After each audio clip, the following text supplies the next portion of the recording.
On the storm watch, there are some showers and thunderstorms into the northeast, and you can expect some heavy weather there later on today. But of course, the big story is Hurricane George into the Gulf of Mexico. And that's what we'll start talking about first. On a tropical update in the activity into the Atlantic, you can see George into the Gulf, a large mass of clouds there and convection over the Gulf, making its way towards portions of the Gulf coastal states, towards Mississippi and Alabama, and out into the Atlantic.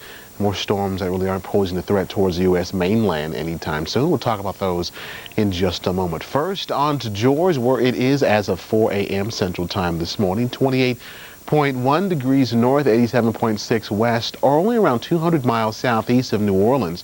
Winds are strong at 110 miles per hour and moving slowly at the northwest at 10 miles per hour, and the pressure at 967 millibars. Looking at what we have to worry about with this storm, hurricane watches and warnings mainly for Louisiana through portions of the Panhandle of Florida, from Panama City, Florida through Morgan City, Louisiana. Hurricane warnings in effect now, and watches for areas from Panama City, Florida through St. Mary's, Florida, and back from Morgan City, Louisiana through Intercoastal City in Louisiana.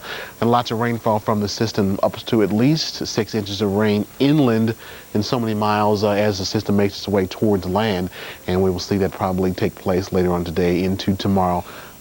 There's a very strong storm slowly tracks towards the northwest. Now, looking at the satellite view, you can see a large mass of clouds here and a swirl, what is almost the eye right here, not that far from New Orleans or the Gulf coastal region or the Mississippi River Delta. And the band of clouds now into the Panhandle of Florida, the western portion of the Sunshine State, also in the southern Alabama and southern Georgia. And the big story, of course, will be the winds and the rainfall from the system. There could be a lot of rain into the Gulf coastal region over the next 2 or 3 days, and those showers slowly breaking up and moving towards the north into Alabama and Georgia. And another threat from George over the next 24 hours is isolated tornadoes into portions of western Florida. And you can see our large mass convection slowly tracking towards the north, the first outer bands making their way into the western portion of Florida. Other activity into the Atlantic, this is Hurricane Karl. That does not pose any threat for the U.S. mainland, now moving towards the east away from the coastline. We're at 36.6 north, 44.6 west, or 960 miles west-southwest of the Azores Islands. Winds of the storm are strong at 105 miles per hour and moving rather quickly. Winds moving at the northeast towards 33 miles per hour, and the pressure at 970 millibars.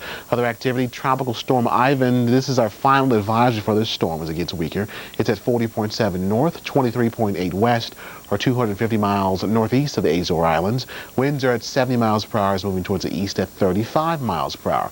And then there's Hurricane Jeanne at 24.8 north, 41.8 west, or 1,290 miles southwest of the Azores Islands. Winds are at 80 miles per hour, just a little bit above hurricane strength, and moving towards the north at 13 miles per hour, and the pressure at 983 millibars. So lots of activity still taking place in the Atlantic Ocean.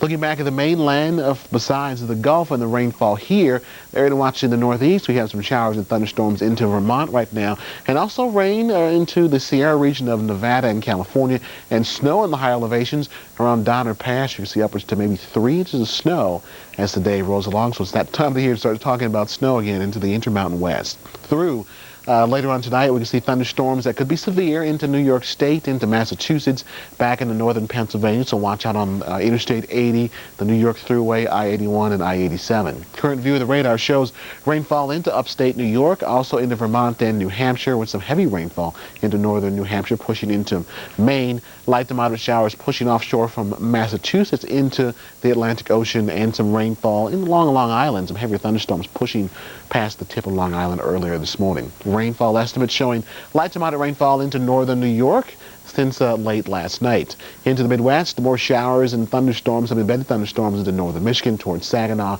and the rainfall and the snowfall into the Intermountain West. Stay tuned for Weather Center. Tropical weather systems are affected by so many variables. We constantly monitor the situation. If someone is safer by watching the Weather Channel, that's what it's all about. In the global economy, companies can't afford to shut down. So America's largest Hurricane